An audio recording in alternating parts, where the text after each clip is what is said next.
Welcome to the Pencil Bob channel. I hope you enjoy my stories. Please like and subscribe, and hit that notification icon so you never miss out. Now on with the stories. Potential lawsuits, mismanagement, illegality.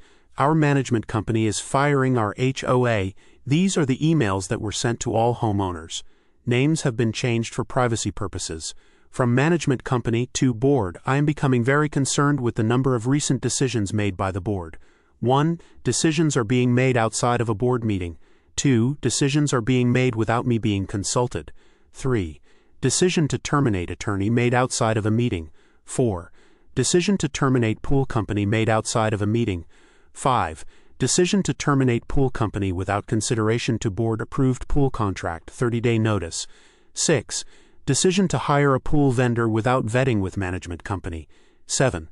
No responses from redacted regarding online access to Spectrum and Frontier. Although the contract with management company is for 1 year, there is a clause in Section E, Board Responsibilities, that permits management company to terminate the contract. As a result of the actions noted above, management company will be terminating its agreement. The termination notice is attached and will be mailed to board president. I will send an email to the owners making them aware of the termination. Please have your new management company reach out to me to begin the transition process. This was followed up by this email. Dear owners, as you know, the pool is closed due to green water. What you may not know is the reason. At the end of March, the previous pool cleaner was retiring. The current board, prior to annual meeting, hired pool company A. There were many deficiencies that needed to be done, which company A handled. During one of the service visits, Company A reported an unpleasant interaction with a board member. I shared the story with the now current board. Bob acknowledged the interaction but denied being aggressive with the pool cleaner. A very short time later, Bob decided to terminate pool company A. It's clear that Bob didn't like being called out by the vendor. I informed him that the contract required a 30-day termination notice, but Bob declined to follow the termination clause and directed me to withhold future payments and the current invoice too. The owner of Pool Company A plans to file a lawsuit against the association. As your manager, I am required to inform the members of a potential lawsuit. The current board, led by Bob, hired a new pool cleaning company, Pool Company B, on July 1st. As you know, the pool had to be closed due to green water, and the vendor informed me today that he was already fired. I am not aware if the board followed the termination agreement, as I was not consulted on the hire, nor have I received the agreement. There could be yet another potential lawsuit for ending the agreement. I asked Bob if the pool company B was fired because of the green pool, or is the pool green because you fired him. Bob attempted to place blame on pool equipment and both pool companies. I want all of you to know that when you have someone leading your board that has no idea how to operate within the governing documents, and Florida Statute 720, it will lead to disaster. You are on your way. Regarding the roof claim, I learned today that the board received a check from the claim. Bob had the check mailed directly to him instead of the management company, so he could deposit the check into an investment account. First, this is not the proper way to receive funds from a claim. I asked if he and the board signed a waiver releasing the roofing company from future claims. I have not received an answer as of this email. Speaking of the investment account, Bob is the only one that has access to the investment account. When I asked for online access, I was denied access. Because the management company was not provided access to the accounts we are supposed to manage, it makes you wonder what is being hidden. In fact, I did not receive the May and June statements from the investment account until yesterday. This is when I found the large deposit. I strongly urge all of you to attend your next meeting to address the board and their recent decisions. All the best, management company. This situation is increasingly alarming. As a new resident, I'm taken aback by the revelations of potential mismanagement and legal issues within our HOA. The management company's decision to terminate their contract with us highlights the severity of the board's actions, which seem to contravene our governing documents and Florida Statute 720. The closure of the pool due to green water is symptomatic of deeper management problems. The abrupt termination of Pool Company A, allegedly due to a personal conflict with a board member, disregarded the contractual obligation to provide a 30-day notice. This has not only left us with a closed pool, but also exposed the HOA to a potential lawsuit from the pool company for breach of contract. The subsequent hiring and firing of pool company B, without proper consultation or adherence to termination agreements, further complicates the situation and could lead to additional legal challenges. The financial management of our community is equally troubling. The board's actions, such as redirecting a roof claim check to an investment account controlled solely by Bob, raise questions about transparency and accountability. The management company's lack of access to financial statements and accounts is a red flag, suggesting possible concealment of financial activities. This lack of oversight could lead to financial mismanagement or even fraud, putting our community's resources at risk. The potential for lawsuits is a significant concern. The management company has already warned us of possible legal action from pool company A if the board continues to act outside of legal and contractual boundaries. Further lawsuits could follow, draining our community's financial resources and damaging its reputation. It's crucial for us to understand the legal implications of these actions and ensure that the board is held accountable. In light of these issues, I've reached out to the board president for answers, but the lack of a scheduled board meeting is disappointing. To foster communication and collective action among homeowners, I'm organizing a Facebook group. This platform will allow us to share information, discuss concerns, and strategize on how to address these challenges collectively. We must demand transparency and adherence to legal and contractual obligations from our board. Attending the next board meeting, once scheduled, is essential for voicing our concerns and ensuring that our community is managed effectively and lawfully. By uniting as homeowners, we can hold the board accountable and protect our community's interests. Good luck finding a good third pool company. Bob doesn't have a clue and is running this like it's his money. The problem with that is the obligation that comes with lawsuits go beyond the HOA, which means everyone's money. He is a textbook definition of a liability. It sounds like Bob isn't following the advice of the property management company or any of their hired experts. I don't know about Florida law specifically, but I think in most jurisdictions he could be sued personally for all of this. Exactly what I was thinking. OP needs to get that Facebook group together pronto, possibly reach out to the management company separately for more details, get your pitchforks and torches, possibly tar and feathers as well, and have Bob removed from the board post-haste. Given just how suspicious all this looks, I would actually make a call to the management company, ask them for an attorney referral, and see about having that brokerage account frozen by court order so Bob can't liquidate it and run with the money. After he's off the board, a proper investigation can be done and the DA can be invited to press charges if appropriate. Once the criminal case is complete, if there is one, the civil case can then take a pound of flesh. It's one thing to cancel a management contract because of a rogue board. It's a whole different animal to receive a mass communication like this to the owners. The CAM is trying to warn you there is incoming litigation that the community is not protected against. There is an incoming lawsuit, and it sounds like the board fired the HOA's attorney. The management company is likely out because of that. They aren't going to be involved in a lawsuit if the attorney is gone. I'm not from Florida, so I don't know the exact statutes there, but a group of the owners needs to get together immediately to sue Bob. I don't know what to do about suing the HOA as y'all don't have an attorney. It sounds like at the least he's embezzling funds, violated multiple vendor contracts, and committed insurance fraud. Likely this leaves the roof in reference excluded from your insurance policy in Florida during hurricane season. So that's bad. If you have state-associated wind insurance, the state will for certain try to prosecute the fraud. Florida DOI does not play. If this is a single-family home community, it's a real issue. But if you are a condo association, this is a crisis.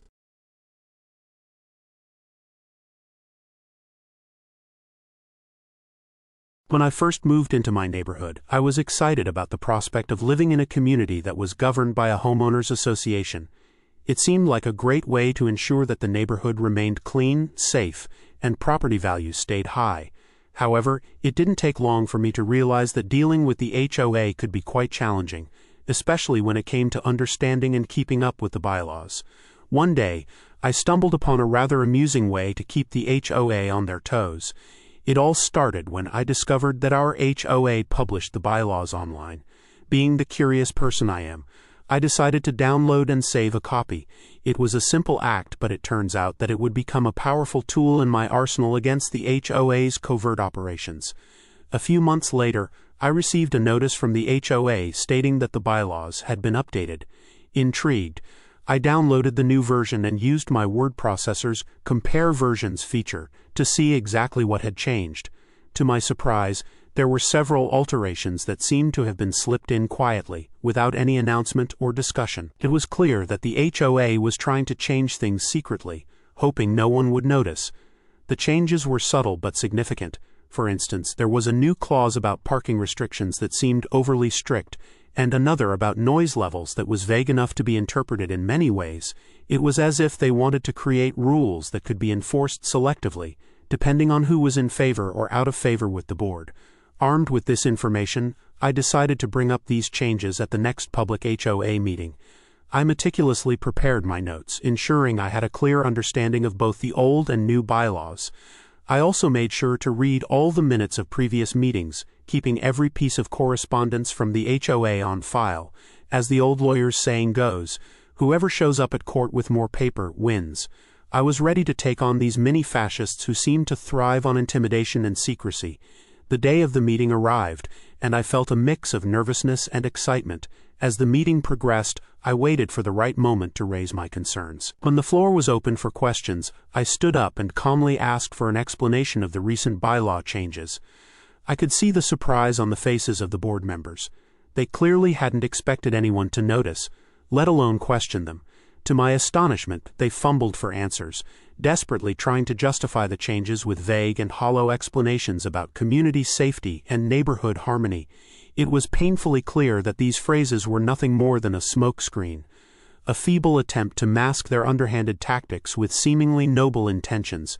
But I was prepared for this charade.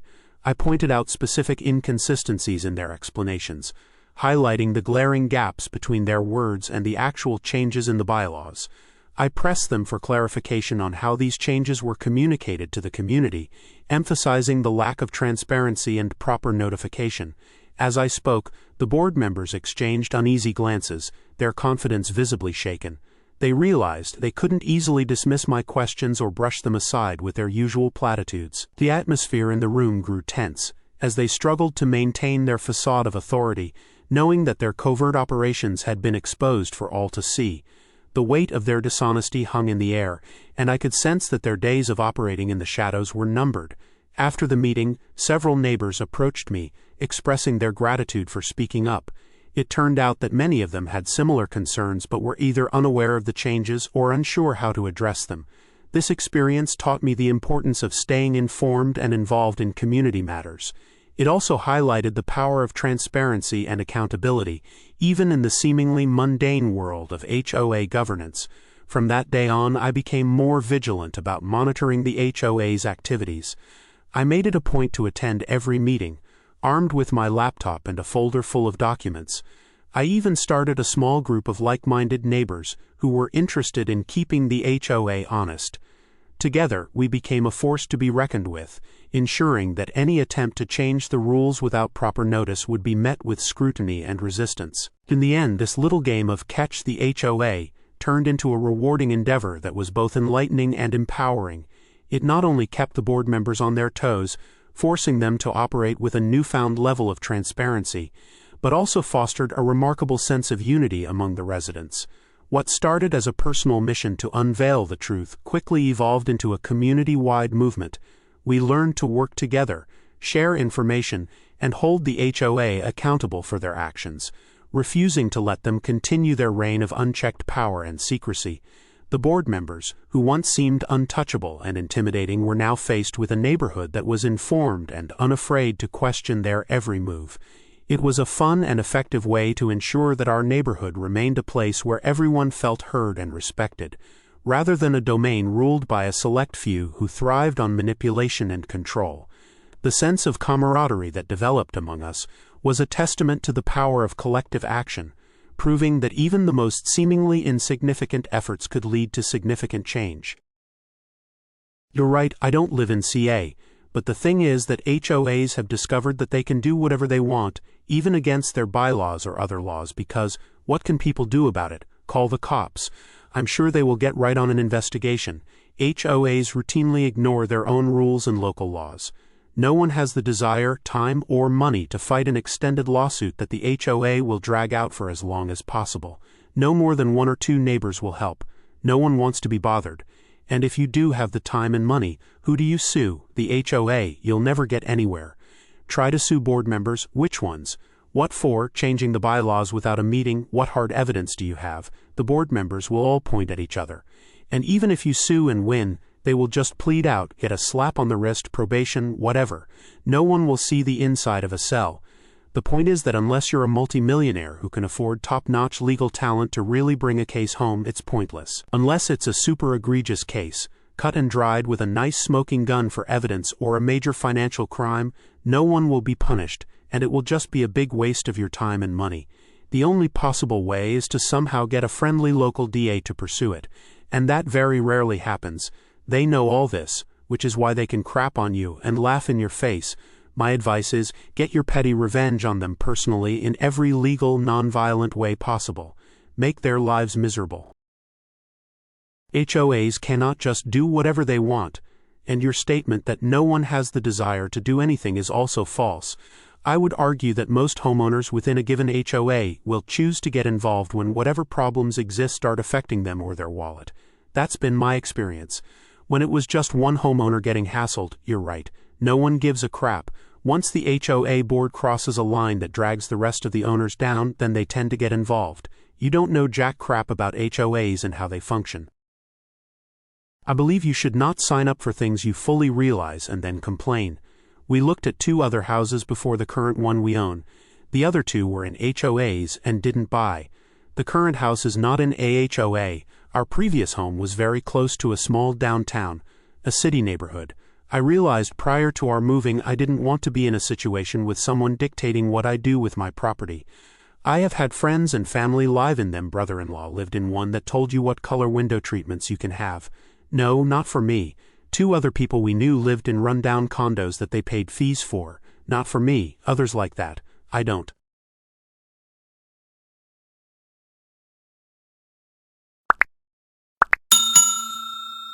I would like to thank you for watching the video to the end. To encourage us to make more videos, please like, subscribe, comment, as well as share. Check out this other video if you haven't already.